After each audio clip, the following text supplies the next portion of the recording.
Oh, ito mga kalaon, samahan nyo ako ngayong araw. Dahil madami-dami ngayong ating mga kasamahan ngayong araw. Sila nga yung aking mga kaklase ngayong araw. At samahan nyo nga kami yung mag-nature trip. Kasama ang mga beautification na ito. Kagaling nga lang po namin sa isang bundok at kami nga ho ay nag-hiking doon. At bigla nga ho talaga namin napagplanuhan na pumunta nga kami sa Mitra para nga ho mag-relax. Ay, wag nyo na akong pigilan. Dahil di nyo naman nga talaga kayo mapipigilan. Nandito na kami, ano pa bang gagawin namin? Di mag-enjoy talaga dito, magsaya. Dahil nga sa tambak-tambak na ho talaga na deadlines and gawain na dapat naming ipasa sa tamang pasahan. Yung nga talaga nag-overload nga sa isip namin, sa utak namin, kaya akala namin talaga ng nature. Pero akala namin nature lang yung pupuntahan namin, abay nagpahabol pa talaga kami sa aso. Oo. Nakita nyo naman sa intro na habol na sana kami ng aso. Kaso ang sabi namin, meron nang nagmamahal sa amin, kaya di na pwedeng habulin pa. Oo. Sinabihan na lang namin yung aso na wag nang pagsiksikan yung sarili sa taong alam niya namang may nagmamahal na. At salamat naman, nagpahinga din yung aso at di na nga kami hinabol. Kasi sabi namin, mapapagod ka lang din yan. By the way, sa mga oras na ito nga ho, wala kaming destination at yung ginagawa po namin nga ho ay mag-explore and mag-discover nga ho ng iba't ibang place. Na kung saan nga ho ay makikita natin ng iba't ibang kagandahan nga ho ng kalikasan ng lika ng ating pong may kapal. Kaya naman nakikita nyo ho talaga kung saan nga ho kami nakarating. At talaga naman nag-i-enjoy kami kasi nagkukwentuhan kami habang kami naglalakad, nagpapagod ng aming mga sarili. Sa totoo lang mga kalaon, yung nakaplano talaga sa aming group chat ay pang madaling araw nga kami maglalakad. Iyang kaso, hindi nga ho talaga matuloy-tuloy nga yung plano na madaling araw kami maglalakad. Kaya alam nyo naman yung iba natutulog madaling araw na, walang may nagigising. Pero may ilan din naman na nakakagising at nababasa na lang namin nga sa group chat namin na wag nang ituloy, bukas na lang. Pagkabukas, sabi bukas na naman ulit. Hanggang dito na lang, hapon na lang kami naglakad.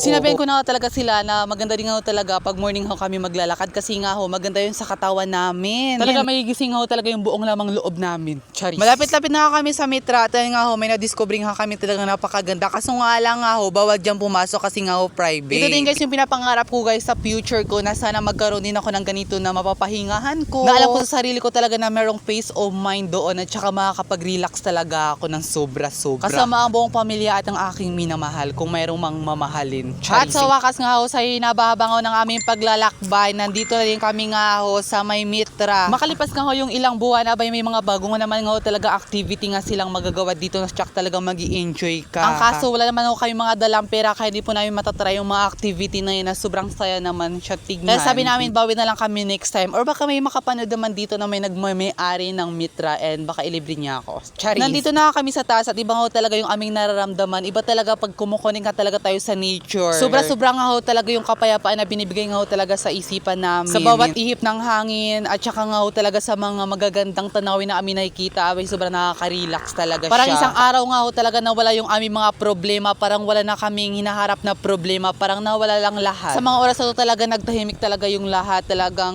nag-reflect talaga kami sa mga sarili namin. Sa lahat-lahat nga ho talaga ng ginagawa namin sa araw-araw kung tama pa ba to or mali. Pagkatapos nga namin mag-reflect nga ho sa aming mga sarili, napag-isipan nga ho talaga namin na maglaro kami nga ho ng volleyball at iba pa po nga ho mga laro Pinoy. Na mag-i-enjoy talaga kami ng sobra. At isa pa, napakaganda nga ho talaga yung sunset ngayong araw. Kaya sana naman nag-enjoy kayo and paki-like and share din naman po yung video. And please follow my page. Ting ting.